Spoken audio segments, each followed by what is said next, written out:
पारख प्रकाशी जो भये गुरुदेव आप, बंदों चरण तिनके भले, जेहि प्रेम सद्गुण तीर हैं प्रेमी। चाल मन जो प्रेम दिल साचा रहे, वही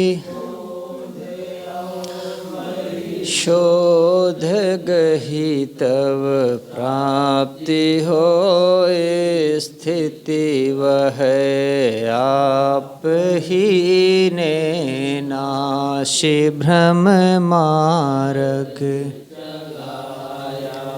ज्ञान का बीजक बनाया ग्रंथ, जो सोई भया परमान का कबीर। नाम जेहि सोई जनाया जान का, को जो हान करी वही बंदी मम मन मान का। ज्ञान को जो हान करी मम मन मान का।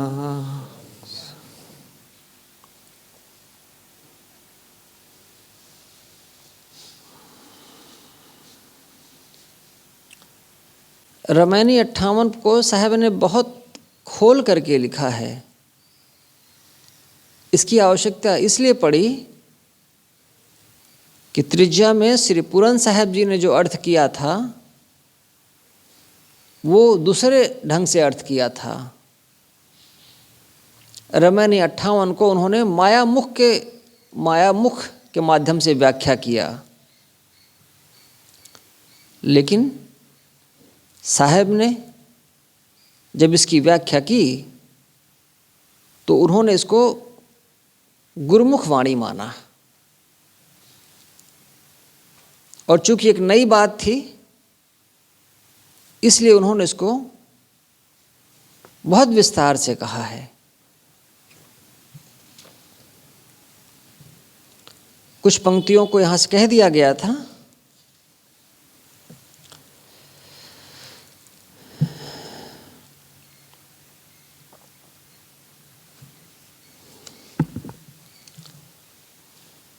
परोक्ष, प्रत्यक्ष और अपरोक्ष, अगम दृगम गढ़ देऊं छोड़ाई, और बात सुनो कछु आई। और बातें, कुछ और बातें हैं, तुम थोड़ा सा निकट आओ और उनको सुनो।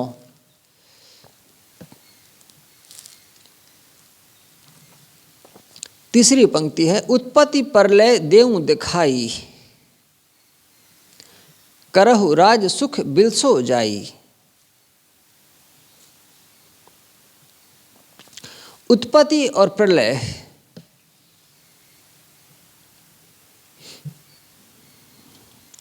यहां कोई जादुई दिव्य दृष्टि देने की बात नहीं है।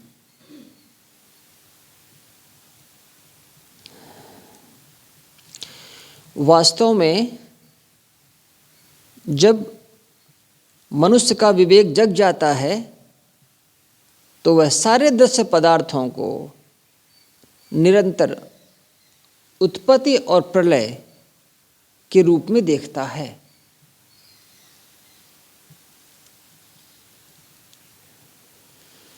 यदि हम रासायनिक दृष्टि से जगत को देख पाते तो देखते कि हर निर्मित पदार्थ अपनी वर्तमान अवस्था को छोड़कर दूसरी अवस्था में हर क्षण जा रहा है। शिशु बालक हो रहा है, बालक कुमार हो रहा है, कुमार युवा, युवा अधेड़, अधेड़ वृद्ध, वृद्ध जर्जर।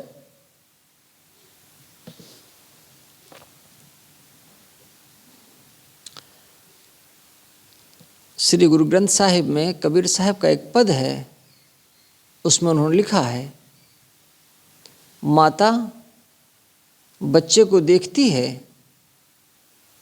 तो खुश होती है कि उसका बच्चा बढ़ रहा है।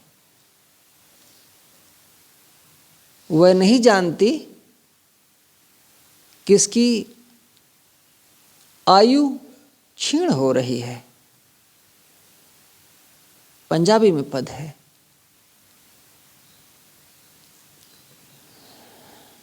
जिसको बढ़ता हुआ समझ रही है, साहब कह रहे हैं, वो तो उसकी उम्र कम होती जा रही है।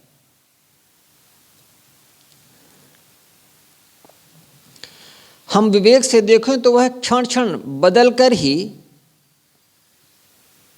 भिन्न भिन्न रूपों में पहुंचता है। साहब ने इसको और व्याख्या दी है, उत्पत्ति प्रलय देऊं दिखाई। एक मकान को देखते हैं, बाहर से ठोस दिखता है, जब थोड़ी सूक्ष्मता से देखते हैं तो ईंट, सीमेंट, लोहा, लकड़ी, मिट्टी का ढेर दिखता है। और थोड़ा गहराई से देखते हैं तो मिट्टी का एक धूह लगता है। और सूक्ष्मता से देखें तो सारा मकान सूक्ष्म कणों का एक कांपता हुआ पुंज है।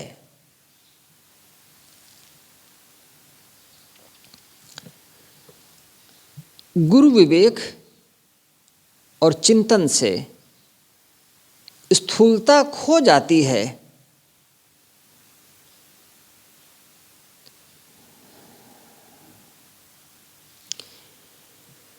जो स्थूल दृष्टि से देखने पर मोहने वाली लगती हैं,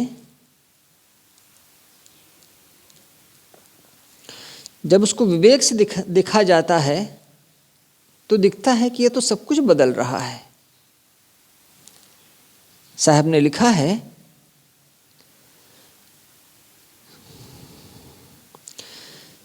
जो बन रहे हैं, जो मिट रहे हैं कार्य पदार्थ, उनका मोह होता है, पर वे असल नहीं हैं।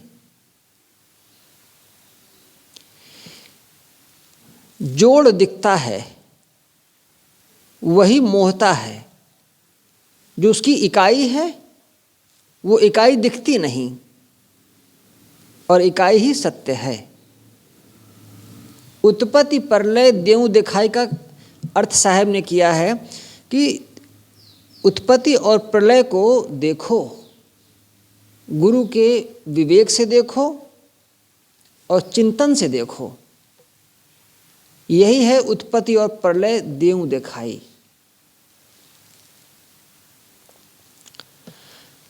करहु राज सुख बिलसो जाई।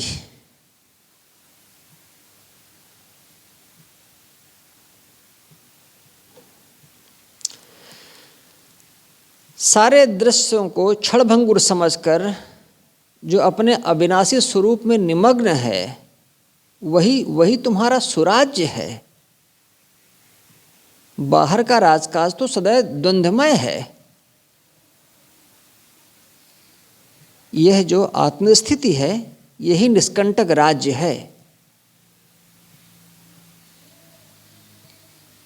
जो परोक्ष और प्रत्यक्ष इन दोनों के मोह से मुक्त है, वही कृतार्थ है, निर्भय है।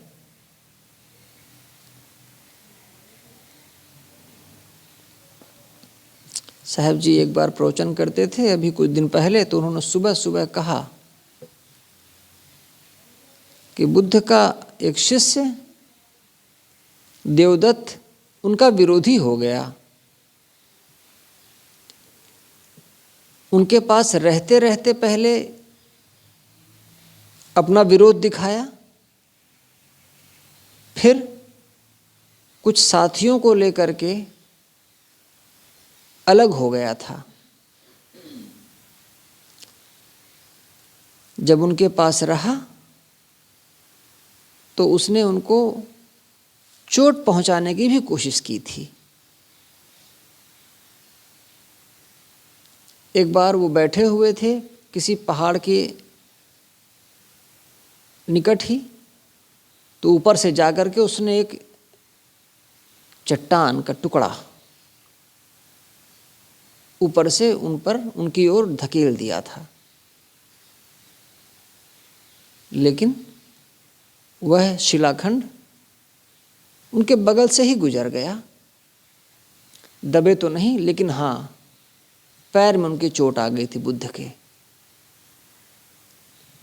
जीवक उनका जो वैद्य था वो सेवा किया, ठीक हुए। देवदत्त अलग हो गया। बुद्ध जैसे गुरु से जो छल करेगा,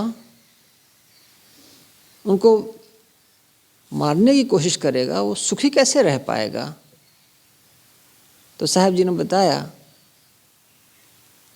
कि उसके मन में पीड़ा हुई और वो फिर अपने कुछ साथियों को लेकर के एक पालकी में उनसे मिलने के लिए चला और माफ़ी मांगा। बुद्ध ने कहा, मुझे तो कुछ याद नहीं, तुम जानो, तुम्हारा काम जाने, मुझे कोई शिकायत नहीं। और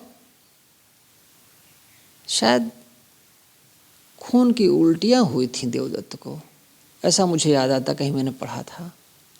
और वो मर गया, पीड़ित होकर के मरा था। बुद्ध ने तो माफ कर दिया था, लेकिन वह स्वयं अपनी नज़रों में नहीं उठ पाया था। ये जो मन का परिवर्तन है, जो चीज़ों का लगातार परिवर्तित रूप है, यही है उत्पत्ति और प्रलय, उठना और गिरना, चाहे मानसिक स्तर पर हो या बौद्धिक स्तर पर। जो इस परिवर्तन का साक्षी है वही सुख से विलास करता है।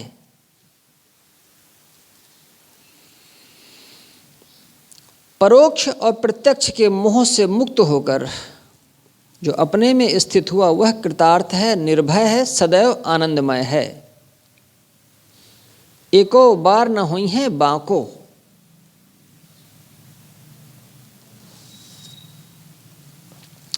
तुम्हारा एक बाल भी बांका नहीं होगा। इसकी व्याख्या साहब ने कैसे किया है? जिसने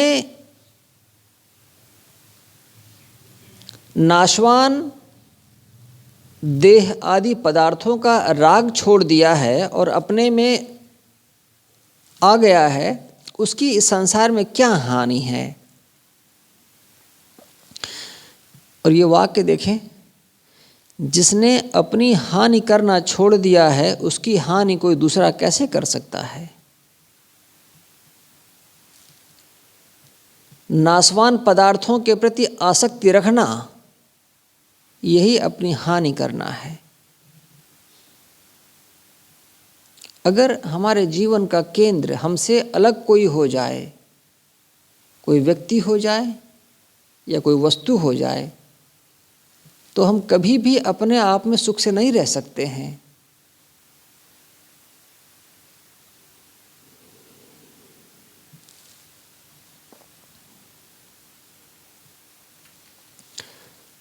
नाशवान पदार्थों के प्रति आसक्ति रखना अपनी हानि करना है।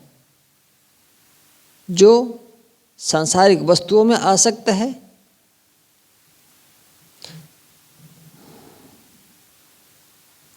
उसको हर क्षण हानि लाभ दिखता रहता है। और जिसने मोह, आसक्ति, कामना का सर्वथा त्याग कर दिया है, उसकी अब इस संसार में क्या हानि हो सकती है।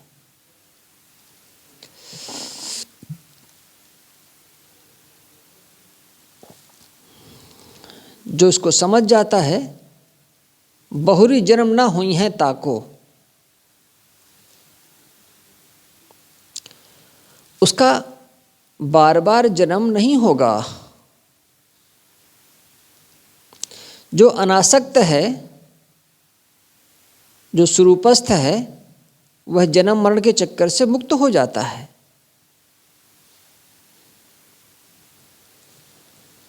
जाय पाप सुख हुई हैं घना,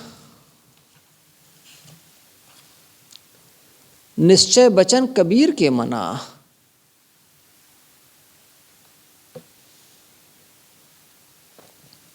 जाय पाप, सारे पाप उसके जाए चले जाते हैं। सुख हुई हैं घना, उसका जो सुख है वो घना है, माने दुख मिश्रित नहीं है। अनासक्त व्यक्ति के सारे पाप, सारे कलमश भाग जाते हैं। आसक्ति ही तो पाप है और अनासक्ति पुण्य, यही परम सुख है।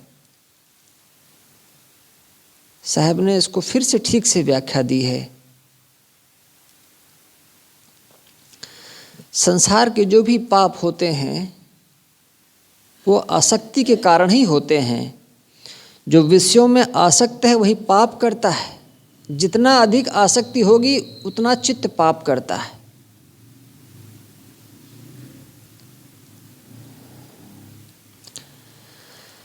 धर्म के छुमंतर से जो जीवन में अनंत सुख चाहते हैं वे भ्रम में हैं।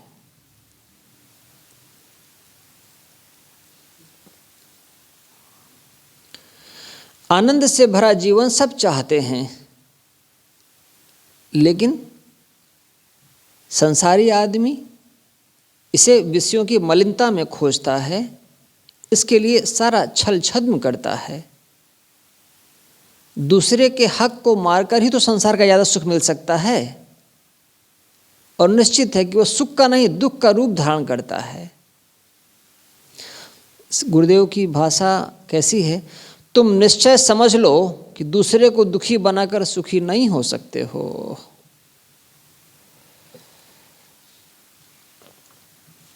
जीवन जितना निष्पाप होता जाता है उतना सुखी होता जाता है, और जब पूर्ण निष्पाप हो जाता है तब पूर्ण सुखी हो जाता है।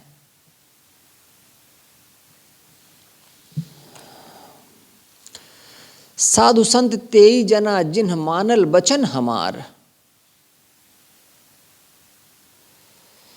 वे ही साधु हैं, वे ही संत हैं जिन्ह मानल बचन हमार, जिन्होंने मेरी बात को स्वीकार किया, हमारे वचनों को जिन्होंने सच माना, वही साधु संत हैं।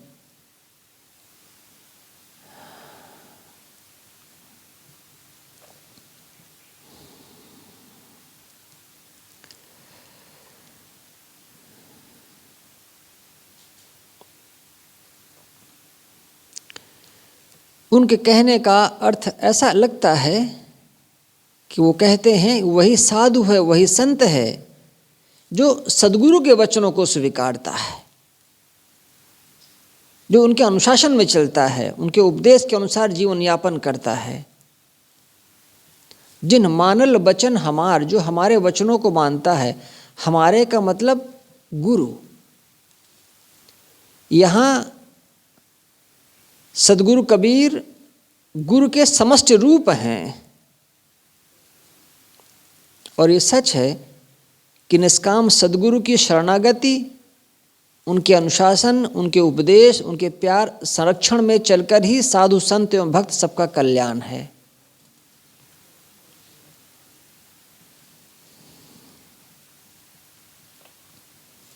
कबीर साहब के बहुत से ऐसे वचन हैं, सुर नर मुनि सब ओढ़ी चदरिया, ओढ़ी के मैली किन्हीं चदरिया। कैसे उन्होंने कहा है, सब ने मैली कर दी है चादर, दास कबीर जतन से ओढ़ी, ज्यों की त्यों धर दीन्ही चदरिया। आचार्य रामचंद्र शुक्ल ने कहा, देखते हो कबीर की गर्भोक्ति।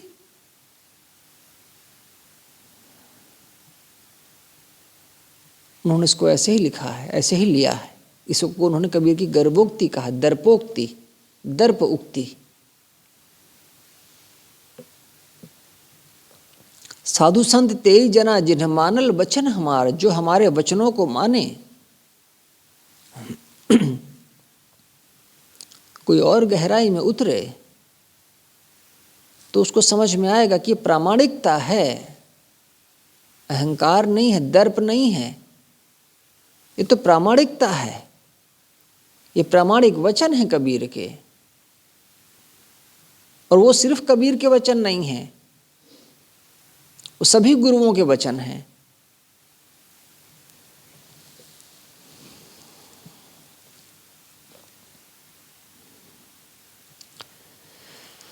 आदि अंत उत्पत्ति परलय, देखा हो दृष्टि पसार। आदि अंत, आदि माने जन्म, अंत मतलब पूरा होना, समापन। उत्पत्ति और प्रलय का रहस्य ऐसा स्पष्ट समझा दूंगा कि तुम उसको देखा हो दृष्टि पसार, ठीक से देख सकोगे। आंखें खोल करके, विवेक की आंखें खोल करके तुम इसको देख सकोगे, समझ सकोगे। यही तो है जो उन्होंने भी कहा, अगम दृगम उत्पत्ति परलय। बस जब तुम सद्गुरु के उपदेश को ग्रहण कर लोगे, तब तुम्हारी ढकी हुई दृष्टि खुल जाएगी, और विवेक दृष्टि से जन्म मरण के रहस्य, संसार के उत्पत्ति प्रलय अर्थात इसकी निरंतर परिवर्तनशीलता को देख सकोगे। तब तुम्हें पता लगेगा कि तुम केवल अचल हो, और तुम्हारे चारों तरफ समुद्र की तरंगों की तरह शेष सारी चीजें परिवर्तित हो रही हैं। उस समय तुम अपने आप को सबसे निर्विकार करो, अलग करो, और तब शोक से मुक्त हो जाओगे। तैं सुतमान हमारी सेवा, तो कह राज देऊं हो देवा। अगम दृगम गढ़ देऊं छुड़ाई, औरों बात सुनो कछु आई। उत्पत्ति परलय देऊं दिखाई, करहु राज सुख बिलसो जाई। एको बार न हुई हैं बाको, बहुरी जन्म न हुई हैं ताको। जाय पाप सुख हुई हैं घना, निश्चय बचन कबीर के मना। साहब ने इस रामायण का शीर्षक ही दिया है, सद्गुरु की असीम अनुकंपा।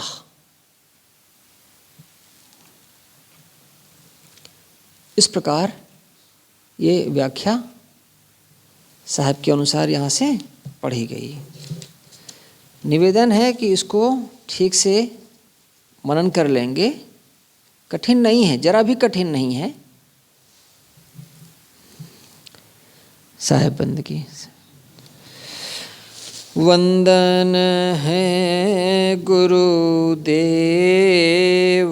तुमको, वंदन है गुरुदेव, वंदन है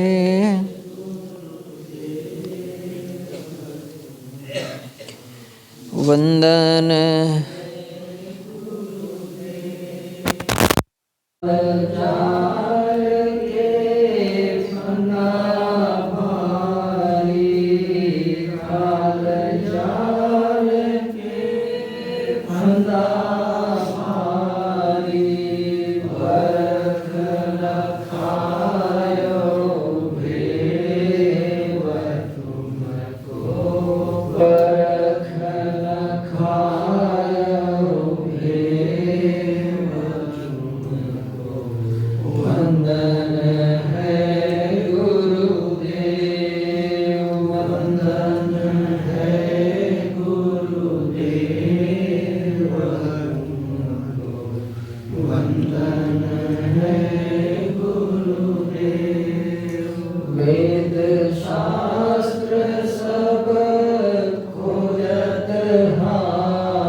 तुमको वंदन है गुरुदेव, वंदन है गुरुदेव तुमको, वंदन है गुरुदेव।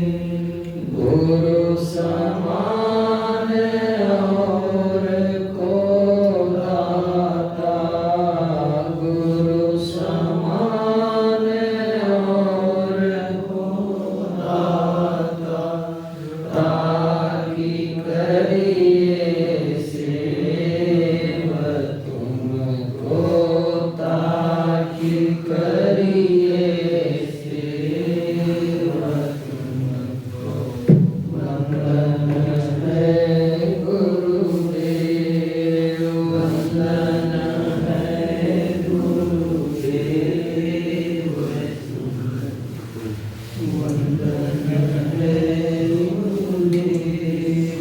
साहिब कबीर अभय पद दाता, साहिब कबीर अभय पद दाता, पूर्ण परख समेव तुमको, पूर्ण परख समेव तुमको, वंदन है गुरुदेव, वंदन है गुरुदेव तुमको, वंदन है गुरुदेव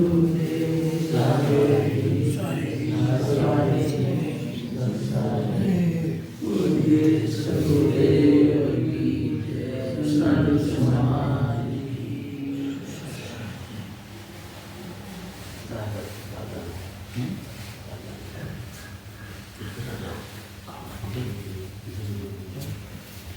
की।